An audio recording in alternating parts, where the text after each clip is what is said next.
या देशाच्या वीर माता अजूनही त्या लेकरांची वाट पाहतात हो. संध्याकाळची वेळ होते, सामान्य आई असू द्या तुमची, अरे कसंही असू द्या, पोरग आईला चाहूल लागते, पोरग घरात आलं पाहिजे. मी ऑब्झर्व करून सांगतो तुम्हाला, काटोलकर सकाळचं जेवण संध्याकाळी करू दे, 24 तासाची ड्युटी करू दे, पण आईला सांगणार नाही. या देशाचा रक्षक असा असतो, लक्षात ठेवा. आमच्या अंगावरती काटे येतात.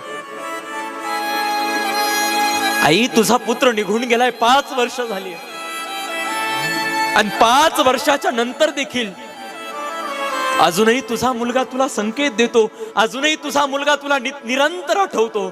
याचं कारण जाणे माऊलीचे चित्त.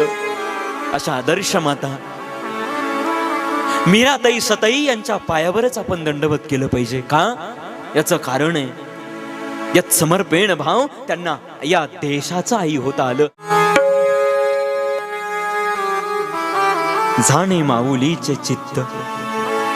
आई म्हणजे वाळवंटातलं थंडगार पाणी. लंगड्याचा पाय आपण ऐकत आलाय कथेमध्ये. आई ती आई असते. आई सगळं करू शकते, फक्त एक गोष्ट करू शकत नाही, आणि ती म्हणजे पुत्र विरह.